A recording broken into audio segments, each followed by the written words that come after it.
बेटा, welcome back. तो are we recording? जी ठीक हो गया जी, रिकॉर्डिंग स्टार्ट है। अच्छा, तो हम डिस्कस कर रहे थे कि परफॉर्मा इनकम स्टेटमेंट क्या होती है, परफॉर्मा बैलेंस शीट क्या होती है।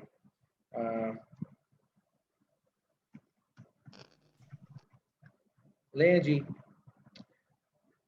जब भी आपने कोई फिजिबिलिटी बनानी है तो आपने एक जो जो आपके जेहन में खर्चे और जो जो आपके पास इनकम या जो जो आप समझते हैं कि यार ये एसेट मुझे बनाना है, आप एक इन्वेस्टमेंट जो आपके पास है उससे लेके तो आप हर चीज की एक छोटी सी फोरकास्टिंग कर लेते हैं। ठीक है जी। अब उस फोरकास्टिंग को हम इस्तेमाल करते हैं, लेकिन अगर आपका चलता हुआ कारोबार है, सपोज 5-7 साल हो गए हैं या 2 साल भी हो गए हैं उस कारोबार को, या 1 साल भी चले आपका हो गया है कारोबार को चलते हुए, तो आप अगले साल की तमाम फिगर्स को प्रोजेक्ट कर सकते हैं, आप उसको प्लान कर सकते हैं, फोरकास्ट कर सकते हैं। और वो फोरकास्टिंग कैसे हो सकती है वो मैं आपको अभी थोड़ी देर के अंदर बता दूंगा, सिखा दूंगा कि वो किस तरीके से हम करेंगे। The input required to develop pro forma statement using the main common most common approach includes financial statements from the preceding years. क्या करेंगे, पिछले साल की तमाम फाइनेंशियल स्टेटमेंट्स को हम जो है वो अपने सामने रखेंगे, वो ले लेंगे। फिर हम सेल फोरकास्ट करेंगे, sale forecast for the coming year, और उसके बाद हम की assumptions लेंगे about a number of factors. अब वो की assumptions क्या होंगी, वो हम जब फाइनेंशियल स्टेटमेंट्स हमारे सामने आएंगी तो हम उसके ऊपर assumptions दे सकते हैं। The development of pro forma financial statement will be demonstrated using the financial statement for Vectra manufacturing। लें जी, एक ये हमारे सामने वेक्ट्रा मैन्युफैक्चरिंग की एक फाइनेंशियल स्टेटमेंट आ रही है। इसमें गौर से देखें, ये सेल्स रेवेन्यू आ रहा है दो मॉडल से, मॉडल एक्स है और मॉडल वाई है। मॉडल एक्स की सेल हो रही है 1000 units at the rate of 20 per unit, ठीक है जी, और टोटल सेल है इसकी 20,000। मॉडल वाई की 2000 यूनिट्स है और उसका रेट है जी 40 पर यूनिट, और टोटल सेल इसकी $1 लाख है। मैं कहता हूं भाई कि नेक्स्ट ईयर के लिए मैंने सेल्स रेवेन्यू जो है वो $1 लाख $100,000 से इंक्रीज करके 20% इसमें इंक्रीज होना चाहिए और $120,000 के ऊपर आना चाहिए, 1,20,000 के ऊपर आना चाहिए। अब उसको करने के दो तरीके हैं, वो दो तरीके क्या क्या है जल्दी से बताएं बेटा, किन दो तरीकों से इसकी सेल इंक्रीज हो सकती है जी बच्चे? नंबर ऑफ यूनिट जो है वो ज्यादा सेल करेंगे तो सेल खुद ही इंक्रीज हो जाएगी जी बिल्कुल। और दूसरा तरीका, या सर सर इनके प्राइस इंक्रीज कर देंगे उनकी। वेरी गुड वेरी गुड, मुझे खपना नहीं पड़ा। आप लोगों ने अपना जो पोर्शन है गर्दन से ऊपर वाला वो बहुत अच्छे तरीके से इस्तेमाल किया और जबरदस्त आंसर दिया। इलेक्ट्रा आप लोगों का हुआ दोनों का। अब आप पहले इलेक्ट्रा ढूंढे कहाँ से मिलेगा ठीक है। तो बात ये है कि अगर 1000 यूनिट आप सेल कर रहे थे 20 रुपए के हिसाब से, अगर आप इस 1000 को चेंज कर देते हैं, आप 2000 unit at the rate of 20 कर देंगे तो आपकी टोटल सेल बढ़ जाएगी, 1,20,000 पे आ जाएगी। लेकिन अगर आप यहाँ पे 1000 यूनिट ही रहने देते हैं और $20 से इसकी प्राइस चेंज कर देते हैं, बढ़ा देते हैं, तब आपकी सेल भी बढ़ सकती है। आगे आ जाते हैं जी, सेल्स रेवेन्यू को इंक्रीज करने का तरीका हमने देख लिया। अब सेल्स रेवेन्यू को हमने क्या इंक्रीज करना है, 20% इंक्रीज कर दी फिगर जी। अब मैंने आपको ये तरीका बता दिया है। सेल फोरकास्ट लास्ट ईयर की सेल आपके सामने थी और अब आपने ये देखें जी, statement for the year ended 31 December 2012 की। अब आपने 2013 की फिगर्स को फोरकास्ट करना है, तो मैं कहता हूँ जी 20% इंक्रीज इन सेल्स रेवेन्यू। नहीं जी, 20% हमने इंक्रीज कर दिया। अब एक सिंपल फॉर्मूला ये है कि अगर आपका सेल्स रेवेन्यू इंक्रीज कर रहा है 20% से, तो ऑब्वियसली ये जो बाकी की फिगर्स हैं इनको भी इंक्रीज करना चाहिए, क्योंकि अगर आपके नंबर ऑफ यूनिट्स बढ़ जाते हैं तो आपकी की तमाम कॉस्ट जो है वो बढ़ जाएंगी सवाए कुछ कॉस्ट के। जी बेटा नबील। जी नबील। सर इसमें दो ऑप्शन होगी हमारे पास। अगर तो हम नंबर ऑफ यूनिट्स इंक्रीज करेंगे तब हमारी ये बाकी जो फैक्टर्स हैं इंक्रीज करेंगे। अगर हम सिर्फ इसकी प्राइस इंक्रीज कर देते हैं तो फिर तो बाकी फैक्टर्स नहीं इम्पैक्ट होंगे। नहीं कुछ बिल्कुल ठीक कह रहे हो, कुछ इम्पैक्ट आएगा इन्फ्लेशन का। इन्फ्लेशन जी का रेट हम डाल सकते हैं 2% इंक्रीज हो सकता है। ये एजम्पशंस हैं जो कि हमने लेनी है। जी सर। एजम्पशंस हमने लेनी है। देखो भाई फोरकास्टिंग जो है ना वो 100% कभी भी एक्यूरेट नहीं होती, याद रखिएगा 100% कभी भी एक्यूरेट नहीं होती। लेकिन व्हाट वी डू इज कि हम एग्जैजुरेट कर लेते हैं या हम फोरकास्ट कर लेते हैं कि यार हमारे एक्सपेंसेस इस फिगर के राउंड अबाउट आएंगे, ठीक है, हमारे अर्निंग इस फिगर के राउंड अबाउट आ जाएगी 5% 10% या जो है वो स्टैंडर्ड डेविएशन इसमें हो सकती है 5% कम भी हो सकता है एक्सपेंस हमारा 5% इसका इस फिगर से बढ़ भी सकता है। ठीक हो गया। ये 5 फिगर की जो मैं बता रहा हूँ ना 5%, ये सपोज देखो भाई 100 है तो 100 से 5 कम कितना हो गया, 100 से 5 कम हो गया 95, 100 से 5 ज्यादा कितना हो गया 105। तो आपकी रेंज इस लेवल पे आ जाएगी। आपने 100 को फोरकास्ट किया था तो 105 की फिगर आपके सामने आ जाती है या 95 की फिगर आ जाती है। तो अगर 95 की फिगर आ जाती है तो then you are below your forecast. लेकिन अबव फोरकास्ट जो है वो आपकी फोरकास्टिंग जो है वो आपकी 105 पे जाएगी। तो आपके पास एक बेस फिगर होगी आपके पास हर सूरत में कि आपको पता हो कि यार ये फोरकास्टिंग हमने की थी, ये फिगर हमारी इतनी रहेगी। जी बेटा। सर जैसे अंडर अप्लाइड और ओवर अप्लाइड होता है। हाँ जी, FOH under applied over applied होता है, वो आपका फोरकास्ट किया होता है ना। जी सर। ठीक है, अब आ जाओ जी cost of goods sold. Labour आ रही है जी 28,500। ऑब्वियसली जब यूनिट्स बढ़ेंगे तो आपकी लेबर भी बढ़ जाएगी। मटेरियल ए और मटेरियल बी, अगर आपके नंबर ऑफ यूनिट्स बढ़ रहे हैं तो मटेरियल भी आपका ज्यादा हो जाएगा, ओवरहेड आपका उतना ही रहेगा, ओवरहेड आपका 38,000 ही रहेगा। ओवरहेड का क्या होता है, फैक्ट्री ओवरहेड होते हैं कि इसके अंदर आपकी बिजली लग रही है या आपके क्या कहते हैं रेंट के नहीं सर, एक्सपेंसेस हैं। इसमें बेसिकली सर इसमें फिक्स्ड और वेरिएबल होता है। फिक्स तो फिक्स ही हाँ रहेगा, भाई समझ लो ना, वेरिएबल अभी फ्लक्चुएट वेरिएबल करेगा। और फिक्स को अब आप फिक्स कर देना। इसमें जो वेरिएबल ठीक है हो वो गया सर। आप लगा लेंगे वेरिएबल। हमारे पास जो फिगर्स आ रही है ना अभी इसको आप फिक्स ही समझ लें कि ये ठीक हो फिक्स्ड गया वाले सर। जो हैं वो रहेंगे। देखो कॉस्ट अकाउंटिंग की बहुत सी चीजें हैं, अभी हम कॉस्ट अकाउंटिंग के अंदर जो है ना डिटेल में नहीं जा रहे।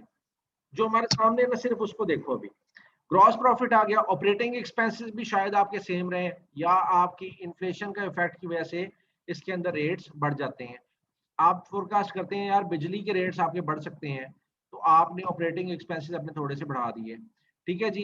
इंटरेस्ट एक्सपेंस आप समझते हो कि यार हमें अगले साल में और लोन लेना पड़ेगा, आप उसकी फिगर भी डाल देते हो कि यार इतना जो है हमें इंटरेस्ट एक्सपेंसेस के अंदर इंक्रीज हो जाएगा। और टैक्सेस को भी आप फोरकास्ट कर सकते हैं। और कॉमन स्टॉक डिविडेंड आपने यहाँ पे माइनस किया हुआ है, अगले साल का भी डिविडेंड प्लान कर लो कि हमने अगले साल इतना डिविडेंड देना है। अब ये फिगर्स हमारे सामने आ रही हैं। ये पहली फिगर है हमारे पास 10 लाख की। बाकी फिगर देखो तो सारी फिगर जो है वो 10 लाख से या सॉरी 1 लाख से कम है। ये 28,500 है, ये 8,000 है, ये 5,500 है, ये 20,000 है, 10,000 है, ये फिर 1,000 है, ये 13,000। सबसे बड़ी फिगर जो आपकी इनकम स्टेटमेंट में है वो कौन सी है, वो आपकी टोटल सेल्स की फिगर है। हमें मॉडल एक्स मॉडल वाई किसी भी स्टेटमेंट में नहीं दिया होगा, हमें सिर्फ ये 1 लाख की फिगर दी होगी सेल्स रेवेन्यू की। ठीक है जी, या नेट सेल्स की फिगर दी होगी, हमने वो फिगर उठानी है और उसको सबसे पहले लिख देना है। फिर हमने ये परसेंटेजेस निकालनी है कि 28,500 1 लाख का कितने परसेंट है, कितने परसेंट निकलेगा। उसको निकालने के लिए, कैलकुलेट करने के लिए सिर्फ 28,500 सर 28.5। डिवाइडेड बाय 1 लाख, ये ले जी, ये निकल आया 0.285 यानी कि 28.5% ये अमाउंट है आपकी। आपने इसके आगे 28.5% लिख दिया। ठीक है जी। 8,000 कितने परसेंट है, वो 8% बनती है। 5500 कितनी है, वो 5.5% बनती है। 38,000 कितनी है, वो 38% बनती है आपकी अमाउंट। ठीक है, तो ये तमाम फिगर जो है वो आपको पता चल जाएगा। रिटेन अर्निंग की परसेंटेज कितनी है जी, वो 3.65% है आपकी, और आपने 4.0 जो है वो कॉमन स्टॉक में डिविडेंड दिया है। ये आपके सामने आ गया जी। अब मैंने फोरकास्टिंग करनी है अगले की, यहाँ पे से ये लें जी, अगले पे आ गए। ये आपके एसेट्स हैं और लायबिलिटीज हैं। भाई टोटल एसेट्स की रकम आपकी कितनी है, 90,000 है ना। तो कैश हमारा एसेट्स का कितने परसेंट है, 6,000 डिवाइडेड बाय 90,000, ये क्या फिगर आएगी हमारी, ये देखें जी, सबसे बड़ी फिगर है 6,000 डिवाइडेड बाय 90,000, तो ये फिगर आ गई जी 6.67% है ये हमारा बनता कैश। 13,000 को डिवाइड करेंगे 90,000 से, तो आपके अकाउंट रिसीवेबल की जो है वो फिगर आ जाएगी, इन्वेंट्रीज की भी फिगर आ जाएगी, टोटल करंट एसेट्स की भी फिगर आ जाएगी, और नेट फिक्स एसेट्स की भी फिगर आ जाएगी। देखिए जी, लायबिलिटी साइड पे उसने आपको नहीं कहा, सिंपली कहा था एसेट से डिवाइड कर दें। तो ये चीज इसलिए कही थी क्योंकि एसेट का जो टोटल है वो that is always equal to liabilities और ऑनर इक्विटी के टोटल के। आप ये फिगर उठाएं या ये टोटल फिगर उठा लें, ये दोनों फिगर्स हमेशा सेम रहेंगी। तो आपने इस तरीके से यहाँ से भी आप ले सकते हैं इसकी टोटल फिगर्स को। यहाँ पे हमें दिखा रहा है कि मॉडल एक्स की वैल्यू थी 20 से इसकी अमाउंट चेंज कर दी गई 25 पे। मॉडल वाई की जो थी कॉस्ट थी, यानी कि सेलिंग प्राइस थी, वो $40 थी, उसको हमने $50 पे किया। तो ये टोटल जो नेट सेल्स जो फोरकास्टेड है वो 1,35,000 की फोरकास्ट आ गई, यानी कि 35% जो है वो इंक्रीज कर रहे हैं। ठीक है जी। Start with a sale forecast. The process sales forecast is based on an increase in price from 20 to 25. ये हमने देख लिया है। और ये मतलब समझना है आपने, a simple method for developing a pro forma income statement is the percent of sale method. This method start with the sale forecast and then express the cost of goods sold, operating expenses, interest expenses, and other accounts as a percentage of projected sales. Using the vector example, आप अब ये देखेंगे, ये calculation की हुई है 80% है जी CGS आपकी, यहाँ पे ऑपरेटिंग एक्सपेंसेस 10% है, इंटरेस्ट एक्सपेंस निकला है 1% ओनली।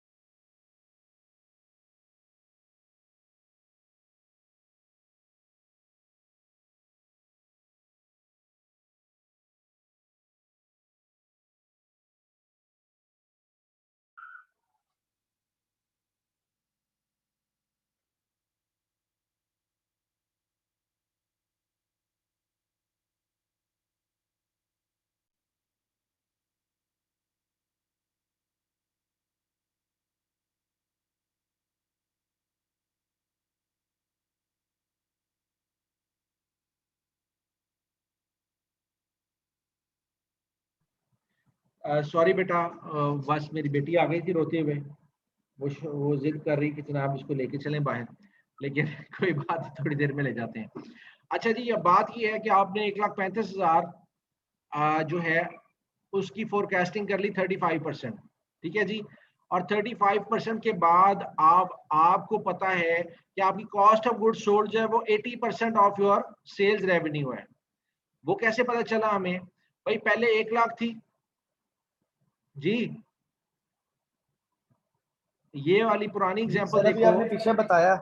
हाँ जी, Yes, पहले 1 लाख sir. रुपए थी। कॉस्ट ऑफ गुड्स सोल्ड कहाँ से 80,000 निकलती है, ये 80,000 है कॉस्ट ऑफ गुड्स सोल्ड। 80,000 जो है वो 1 लाख का कितने परसेंट है, वो 80% है। तो अब आपने फोरकास्ट अगर सीधी सीधी कर देना, सिंपल सीधा सीधा कर दें हम फोरकास्टिंग कि यार फिगर्स ये है, हम इन्फ्लेशन का भी ना इम्पैक्ट लें या और कोई भी इम्पैक्ट ना लें, तमाम एक्सपेंसेस को as a percentage of sale ले लें, तो तब भी हमारी फोरकास्टिंग जो है वो काफी जो है ना बेहतर आ जाएगी। यहाँ पे अब सिंपली उसने यही काम किया है, तमाम फिगर्स हैं, ऑपरेटिंग एक्सपेंसेस हैं, सिर्फ एक एग्जम्पशन लिया है, इसको परसेंटेज ऑफ सेल में कन्वर्ट कर दिया। 10% था, आपने ऑपरेटिंग एक्सपेंस को फोरकास्ट कर लिया 13,500 के ऊपर। इंटरेस्ट एक्सपेंस था, उसको आपने सेल्स की परसेंटेज के ऊपर 1% के ऊपर इसको आपने फोरकास्ट कर दिया, और उसके बाद टैक्सेस को भी आपने सेल्स की फोरकास्ट पे कर दिया। कॉमन स्टॉक डिविडेंड आपने कहा जी सेम है, ठीक है जी, आपने उसको उतना ही रखा, और रिटेन अर्निंग आपकी परसेंटेज थी वो आपने जो है वो कैलकुलेट कर ली, 6325 की आपकी जो है वो रिटेन अर्निंग आ गई। तो रुक जाए बेटा, ठीक है जी। Clearly some of the firm expenses will increase with the level of sales while other will not. कुछ एक्सपेंसेस बढ़ जाएंगे लेकिन कुछ नहीं बढ़ेंगे। The use of the past cost and present and expense ratio generally tends to understate profits when sales are increasing. Likewise, it tends to overstate profits when sales are decreasing. The best way to generate a more realistic pro forma income statement is to segment the firm expenses into fixed and variable cost.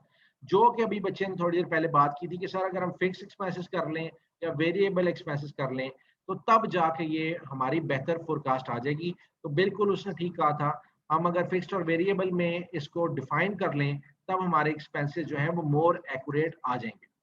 ले जी, लेकिन हमें आप जो कर रहे हैं क्या कहते हैं फाइनेंशियल स्टेटमेंट के एनालिसिस, वहां पे हमें इतनी ज्यादा जो है डिटेल में चीजें अवेलेबल नहीं होंगी।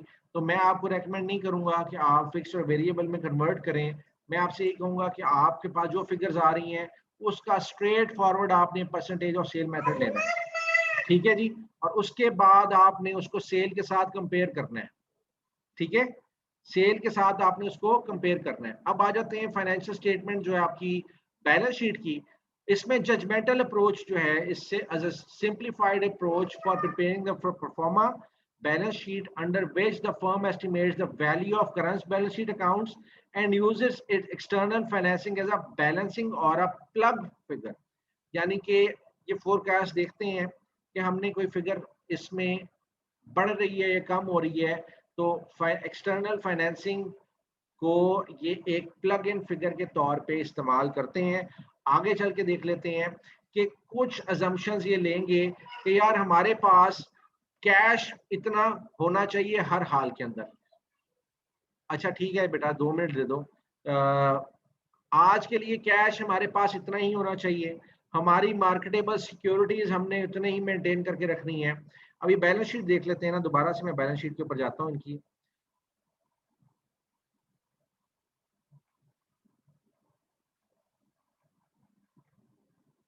सर ये नोट्स हमारे साथ शेयर होंगे? ये मैं आपको भेज देता हूँ। ये देखो जी, कैश आपने क्या कहते हैं इतना ही रखना है या इसको 10% इंक्रीज कर देना है। अगर 10% इंक्रीज करोगे तो 6000 का की फिगर जो है वो आपकी 6600 की आ जाएगी। मार्केटेबल सिक्योरिटीज को बढ़ाना है या इतना ही रखना है तो आप इतना ही करेंगे। अकाउंट रिसीवेबल आप समझते हो कि 13,000 ही रहेंगे तो 13,000 लिखेंगे, लेकिन जब सेल्स आपकी बढ़ेंगी तो ऑब्वियसली आपके अकाउंट रिसीवेबल भी बढ़ेंगे, तो आप इसको 10% इंक्रीज कर सकते हैं, 15% इंक्रीज कर सकते हैं। अप टू योर एक्सपेक्टेशन या आपकी फोरकास्टिंग के ऊपर डिपेंड करता है कि आप इसके लिए क्या एजम्पशन ले रहे हो, आप क्या समझते हो कि ये कितना बढ़ सकता है। लेकिन फॉर द टाइम बीइंग जो आपने एनालिसिस करना है, आपने सिंपली इसकी फिगर्स को कैलकुलेट करना है कि how much it is. Forecasting अभी हम नहीं कर रहे, मैंने आपको समझा दिया फोरकास्टिंग करनी किस तरह है, लेकिन राइट नाउ अवर जो हम चीज कर रहे हैं that is financial statement analysis.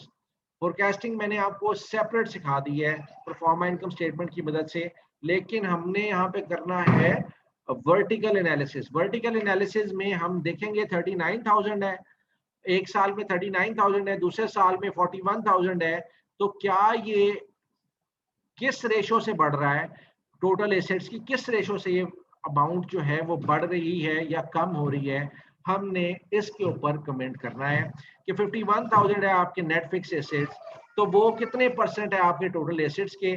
1999 के अंदर 2012 के अंदर ये था फिगर 51,000 की टोटल एसेट्स थे आपके 90,000 के। चलें जी 2013 की अगर हम एज्यूम कर लेते हैं ये 61,000 हो जाती है और टोटल एसेट आपके 95,000 हो जाते हैं, तो इसका मतलब क्या होगा कि आपके नेट फिक्स एसेट की परसेंटेज इंक्रीज कर गई है काफी ज्यादा अकॉर्डिंग टू टोटल एसेट्स, क्योंकि टोटल एसेट में सिर्फ 5,000 का इजाफा हुआ है और नेट फिक्स्ड एसेट्स के अंदर 10,000 का इजाफा हुआ है। तो ये चीजें अब आप जो है वो देखते रहिएगा। अब मैंने आपको जो करवा दी है चीजें, इसमें आपने अपनी कंपनी के ऊपर वर्टिकल एनालिसिस करना है और वर्टिकल एनालिसिस के अंदर आपने उसकी फिगर्स लेनी है। और फिगर्स किस तरीके से लेंगे आप वो फिगर्स कैलकुलेट करेंगे परसेंटेजेस के हिसाब से, ठीक है जी। और सिर्फ आपने अपने 3 से 4 सालों की 2017 से लेके 20-21 तक की परसेंटेजेस लेनी है। सर इसमें अज्यूम हमने परसेंटेज है, अज्यूम नहीं कुछ करना आपने, अज्यूम आपने कुछ नहीं करना, कुछ नहीं करना आपने अज्यूम, सिर्फ परसेंटेजेस निकालनी है।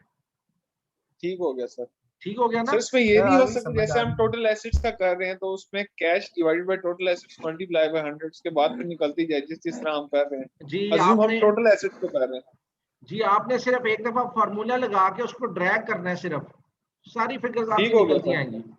ठीक है, ठीक हो गया सर। एट द एंड आपने क्या करना है कि जब आप 2 सालों को कंपेयर करोगे, ठीक है, यार पिछले साल तो सेल थी इतनी, इस साल है सेल इतनी, तो उसके हिसाब से हमारे जो कॉस्ट ऑफ गुड्स सोल्ड है उसको इतनी फिगर आनी चाहिए थी, लेकिन ये फिगर जो है ये बढ़ गई है। तो इसमें क्या रीजन हो सकती है? उसमें रीजन हो सकती है इन्फ्लेशन की वजह से रेट बढ़ गए। ये तो हमने बाद में सोचना है ना, बाद में हमें कमेंट करना है कि यार हो सकता है कि चीजों के रेट बढ़ गए हों, हो सकता है कि इन्फ्लेशन की वजह से हमारी वेजेस की कॉस्ट बढ़ गई हो, ठीक है। तो वो हमने कॉस्ट उसके अंदर अपनी तरफ से कमेंट्स कर देने साथ साथ। और ये हमारा जो है वो मोस्टली हमें पता है कि यार वक्त के साथ साथ चीजों की वैल्यू में इंक्रीज होता जाता है, यानी कि कॉस्ट में इंक्रीज होता जाता है, वैल्यू में कमी आती जाती है। ठीक है, मीन्स कि अगर एक चीज हम पहले 10 रुपए की मिल रही थी तो अगले साल जाके वो हमें 15 रुपए की वही चीज मिलेगी। अब बिस्किट्स की एग्जांपल ले लो, पहले 20 रुपए का जब मैं बच्चा था तो 20 रुपए का डब्बा आता था, वो उसका क्या कहते हैं, बड़े बिस्किट होते थे उसमें, और एक डब्बा होता था गत्ते का, उसके अंदर बिस्किट पैक होते थे। अब वो 20 रुपए की हमें छोटा पैकेट मिलता है और साइज बिस्किट का इतना छोटा है कि आप पूरा पैकेट खा जाओगे तो आपको वो जो है ना वो चाहत नहीं होगी और खत्म नहीं होगी आपको। सर वीआईपी पैकिंग थी वो वाली। सर उसमें 5 या 6 बिस्किट होते हैं। हाँ तो देखो ना बेटा, पहले 5 मिनट लगा के मेरा काम चेक करने तो सिर्फ 5 मिनट लगा के। ये कौन है 5 मिनट लगा के काम चेक करवाने वाला? Abdurrahman sir. अब्दुर्रहमान जी सर। सबमिट कर दी है सर, कर दी है, आपको एसएमएस भी व्हाट्सएप भी किया और वहाँ पे भी कर दी है सर। आप इतने पुराने के डब्बे वाले वो आपने बिस्किट यूज किए? बेटा मैं इतना पुराना हूँ कि खैर छोड़ दो, बिस्किट आना बंद हो गए। इतना भी पुराना नहीं है ऑब्वियसली बेटा। आप कहोगे कि 2000 का 20 का नया कोई मॉडल आ रहा है, तो 20 का तो मॉडल कोई भी नहीं आ रहा। अब जो भी मॉडल आएगा 21 का ही आएगा। ऐसे ही है ठीक है, तो बात ये पिछले साल का सुपर अभी भी चल रहा है सर। आपने 50 पैसा वगैरह चलाया है? 50 पैसे, हाँ हम टॉफियां खरीदते थे, रुपए की 4 आती होती थी उस टाइम पे। क्या बात है सर। 1 रुपए की 4 टॉफियां होती थी। सर आप जमा ही कर लेते हमारे लिए। लो हॉल वाला कुआं खुद ना खा लेता। सर मेरी बैलेंस शीट भी चेक कर लें। 2.5 रुपए की बोतल हुआ करती थी। सर असाइनमेंट का क्लियर बता दें कि क्या हमने अब असाइनमेंट में करना है। अब आपने वर्टिकल एनालिसिस करना है, वर्टिकल एनालिसिस करना है। और वर्टिकल एनालिसिस में आपने एज अ सेल्स की परसेंटेज लेनी है, पूरी इनकम स्टेटमेंट को आपने सेल्स के हिसाब से परसेंटेजेस दे देनी है। जी बेटा क्या नाम है? अब्दुर्रहमान। चेंज हॉरिजॉन्टल एनालिसिस किया सर, थोड़ा टाइम मिल सकता है? अगले वीक तक का टाइम है आपने बेटा। 12 बजे तक का दिया टाइम। नहीं मैं ये कह रहा हूँ, ये आप आज करा दो सबमिट, कल करवा दो, कोई बात नहीं, लेकिन जो नेक्स्ट असाइनमेंट है उसका टाइम मैं देता हूँ, नेक्स्ट क्लास से पहले पहले जमा करवा दें। ठीक है सर। ठीक है, तो क्या आप सर नेक्स्ट असाइनमेंट भी बता दें। एक सेकंड बेटा, सर ये दोनों कंपनीज का, सर दोनों कंपनीज का करना है या एक कंपनीज का करना है? बेटा दोनों कंपनी का करना है ना, दोनों कंपनी एट द एंड हमने जब प्रोजेक्ट खत्म करना है ना, we are going to make a decision कि अगर मेरे पास 20 लाख रुपया है तो मुझे कौन सी कंपनी में इन्वेस्ट करना है। ठीक है जी। जी अब्दुल रहमान, क्या किया बेटा सर आपने? अगर 10 लाख हो पास तो फिर भी चलेगा? फिर भी चलेगा बेटा। मैंने पिछले सेमेस्टर में पूरी क्लास को दिया था 20-20 लाख रुपया और अभी तक उन्होंने मुझे वापस नहीं सर वो किया। किसी ने खत्म हो 35 गया लाख सर। कर लिया, सर वो तो बढ़ गई, अब 22 तक किसी ने 35 Profit कर हो गया लिया, मेरा, किसी ने 70 कर लिया और किसी ने 20 लाख का प्रॉफिट हो 20 गया लाख। अच्छा जी अब्दुल रहमान जी सर। जी बेटा क्या कह रहे हो? सर ये मैंने किया था पहले, वो जो आपने कहा था कि इसको ना एज इट इज फॉर्मेटिंग में करो, तो वेव चेंज एनालिसिस आप देख लें, मैंने वो बैलेंस शीट और इनकम स्टेटमेंट को फॉर्मेटिंग में करके और साथ उसके एनालिसिस किए हैं, ठीक होगा। और साथ ही वेव हॉरिजॉन्टल भी है और उसके साथ पेल चेंज एनालिसिस और पेल हॉरिजॉन्टल एनालिसिस, ये 4 नीचे 5 शीट्स हैं। तो अच्छा। एज इट इज मैंने फॉर्मेटिंग, आप क्या कहते हैं, फॉर्मेटिंग में इशू आ रहा था उस वक्त, तो मैंने आपसे टाइम मांगा था और बाकी सारा फर्दर। 16-17 की फिगर चेंज नहीं थी यहाँ पे? सर नहीं। अच्छा, और 16-17 0 के बेस में 0 तो ठीक है, ओके। 17 और 16 से 18, 16 से 18 ये क्या, ये फिगर चेंज नहीं हो गई है? ये क्या फिगर आई है? सर बेसिकली रीजन 16 में 454 है जी जी सर। ये 1631 है। जी सर। हाँ ठीक हो गया, सॉरी मैं गलत देख रहा था, माइनस हो गया, माइनस कर दिया आपने और डिवाइडेड बाय आपने 454 करना था, तो कितना परसेंटेज आया? ये कितनी आई है? 259% आया। जी सर 259%। Okay okay fine. और 2019 और 2016 ओके फाइन, ठीक हो गया। ये -1306 कैसे आया?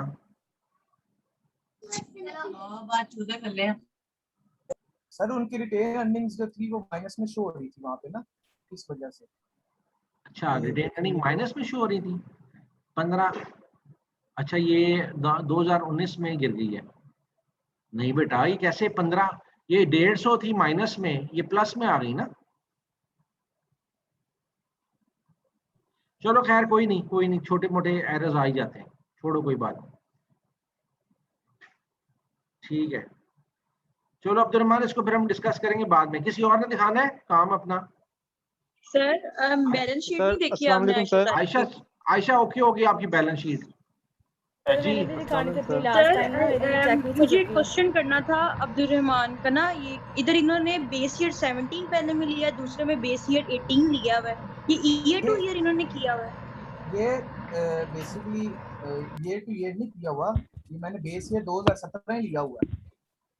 अब्दुल रहमान ऊपर देखिए वो 2018 रखा हुआ है ना शायद। आप इस तरफ आए ना, थोड़ा सा इस तरफ देखें, ये परसेंट 16 से 18 है Ayesha, base year 16 year base year लिया है, 17 कंपेयर किया, फिर 16 टू 18 कंपेयर किया। अच्छा बात सुनो अब्दुल रहमान, एक काम करो, ये 2020 का है आपके पास डाटा? सर है, मैंने यहाँ पे फ्रीज कर दिया हुआ था ये। Okay fine. अच्छा 2016 का डाटा उड़ा के ना 17 को बेस ले लो। ठीक है सर, मैं यही कहना चाह रहा था बेसिकली हाँ, ना, 17 को ले लो बेस। लिस्टेड नहीं थी, 2017 में आके ये लिस्टेड हुई है, पहले नहीं थी। शाबाश है भाई, 2017 से लो। वही ना सर, पहले देखें जरा सर प्लीज, एक बार पहले पे आ जाए। ठीक है, कल जमा कराओगे तो मैं देख लूंगा, नो इशू। अस्सलाम वालेकुम सर। वालेकुम अस्सलाम। सर हमने पहली वाली असाइनमेंट्स चेक करवानी है आपको। बेटा अब तो टाइम खत्म होने वाला है, नो इशू। आपको ये कह रहे हैं सर, मैंने व्हाट्सएप भी आपको मैसेज किया हुआ, सेंड की हुई है। चलो अभी क्लास का टाइम ओवर हो रहा है, हम इसको कल चेक कर लेते हैं। आप मुझे कल कमेंट्स ले लेना, व्हाट्सएप पे कर लेना कॉल मुझे। मैंने कॉल करूंगा, लेकिन कल आपको कॉल करके याद करवा दूंगा, ठीक है? ठीक है उसामा, आप भी मुझे कल कॉल कर लेना। उसामा किस टाइम आप फ्री होंगे? किस टाइम फ्री होंगे? उसामा आप मुझे अभी इस तरह करें, अभी हम क्लास खत्म करता हूँ, ये क्लास एंड हो जाती है, तो आप इस तरह करें, मुझे बताएं, आपका टॉपिक हम डिस्कस कर लेते हैं। ये नहीं, मैं रिकॉर्डिंग खत्म कर रहा हूँ इसकी, स्टॉप। सर मेरी 1% बैटरी रह गई है बस। सर एक बात सर मैं अगर आपको सेंड कर दूंगी, हमारी फिर आप चेक कर लीजिएगा। तो मंडे को आपको कॉल कर सकता हूँ सर। हाँ जी, संडे को कॉल कर लें आप मुझे 12 बजे के बाद। सर मेरी ठीक है? 1% बैटरी रह गई है, वो सेंड बैटरी चेक कर चल लेंगे। रिपोर्ट किसकी से चेक करनी है? सर मेरी लास्ट टाइम क्लास ज्वाइन ना होती जूम की, तो मेरी बेटा report मेरी का नाम क्या है? मेरी का साइका सर साइका। अच्छा एक मिनट एक्सक्यूज मी सर, और नेक्स्ट असाइनमेंट हमारी क्या है वो भी क्लियरली जरा मेंशन कर दें। बेटा मैं अच्छा, असाइनमेंट vertical ये लगाने line। लगा हूँ आपकी। माशाल्लाह आपकी क्लास से मैं बहुत हैप्पी हूँ। क्लास है हमारी वर्टिकल एनालिसिस। सर अटेंडेंस पे लगवा लें। अच्छा एक minute, conduct vertical analysis of. अच्छा किया। 40 स्टूडेंट्स आज प्रेजेंट है क्लास में।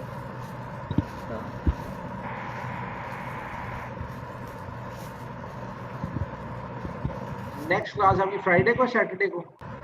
सैटरडे को सर। ये ले जी, सैटरडे तक आप परमानेंट।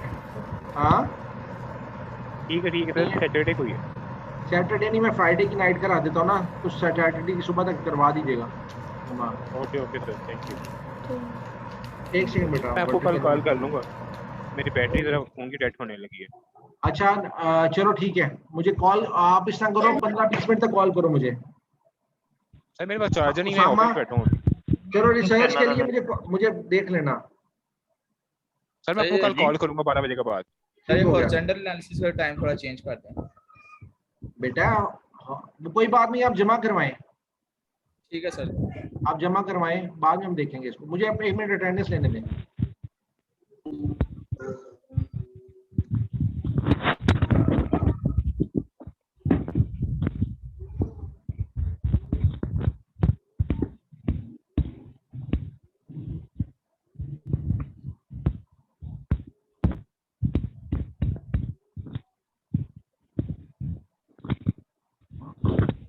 जी हो गई अटेंडेंस आपकी, ठीक हो गया?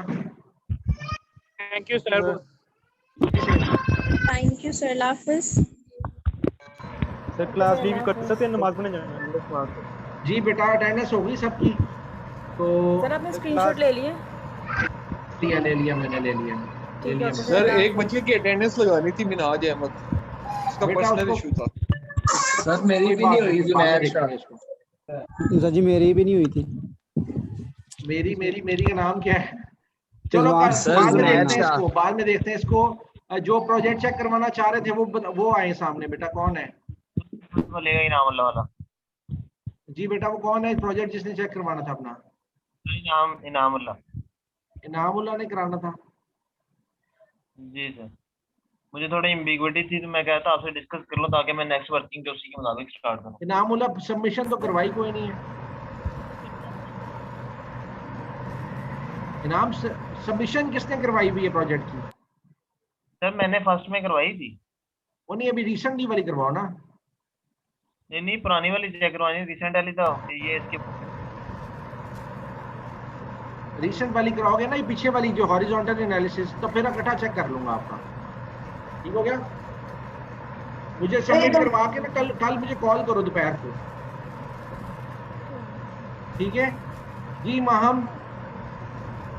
अस्सलाम वालेकुम सर। वालेकुम सलाम। जी माहम क्या हुआ, क्या बना आपके रिसर्च टॉपिक का? रिसर्च का मैंने कहा था 2 टॉपिक फाइनल किए थे, एक वो टैक्स वाला आपने कहा था, एक और कोई साथ फाइनल कर दें, तो उसमें मैंने वो द रोल ऑफ अकाउंटेंट वाला किया हुआ है।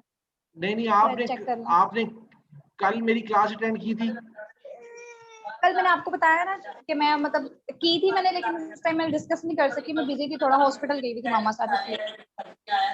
नहीं मुझे आपका, चले एक सेकंड दिखाएं जी, आपने सबमिट करवाया कुछ?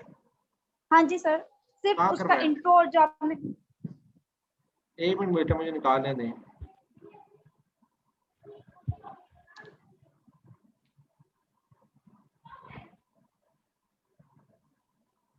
सर हम जा सकते हैं नमाज पढ़ने? जी जिसने काम नहीं चेक करवाना वो चला जाए। ये मैम का आ गया भाई, माम का खोलना था भाई। वालेकुम सर। वालेकुम अस्सलाम। सर आपने मेरी अटेंडेंस कंफर्म कर दी काइंडली, आपने लगा दी है? कौन बंदा है? मिनहाज सर। मिनहाज आप अभी आए हैं, अटेंडेंस नहीं होगी इस तरीके से।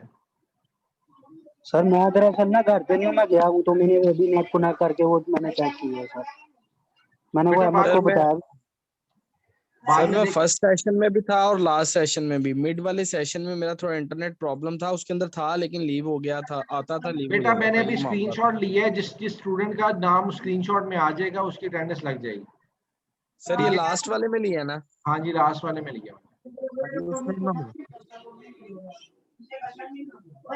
सर वो मैंने बताया भी था कि ये मेरा मसला है, तो इसलिए बस कंफर्म करने के लिए मैंने बस वो किया था सर। मैंने आज मैं लगा दूंगा बेटा। ठीक है sir, thank you sir. Sir हाँ मैंने आपको लास्ट टाइम पे क्या कहा है? सर आपने वो कहा था कि टैक्सेशन वाली की प्रॉब्लम्स बताओ मुझे, और आपने कहा था एक और टॉपिक सिलेक्ट करें, तो मैंने सेकंड टॉपिक जो है द रोल ऑफ अकाउंटेंट वाला सिलेक्ट किया है। नहीं रोल ऑफ अकाउंटेंट नहीं चलेगा वो टॉपिक। टैक्सेशन आपसे पहले मेरी रिक्वेस्ट है कि कल का सारा लेक्चर आप एक दफा देखिए, सारा लेक्चर एक एक चीज सुने उसके लेक्चर की। अच्छा सारे लेक्चर की एक एक चीज सुनो, मुझे 2 घंटे के बाद 11 बजे तक मुझे दोबारा कॉल करो, ठीक है? मुझे 11 बजे तक कॉल करो, सारे लेक्चर पूरे देखने हैं, ठीक है? ठीक है, उसके बाद मुझे कॉल करो, ठीक है? ओके बेटा, ठीक है ओके अल्लाह। अच्छा किसी का प्रोजेक्ट चेक करना है, सॉरी प्रोजेक्ट चेक करना है इसका फाइनेंशियल स्टेटमेंट एनालिसिस का। इनाम भी सबमिशन करवाएगा, और कुछ फीमेल स्टूडेंट्स थी वो कह रही थी हमारा प्रोजेक्ट चेक कर लें। कौन थी वो? किसी मेल स्टूडेंट ने चेक करवाना हो?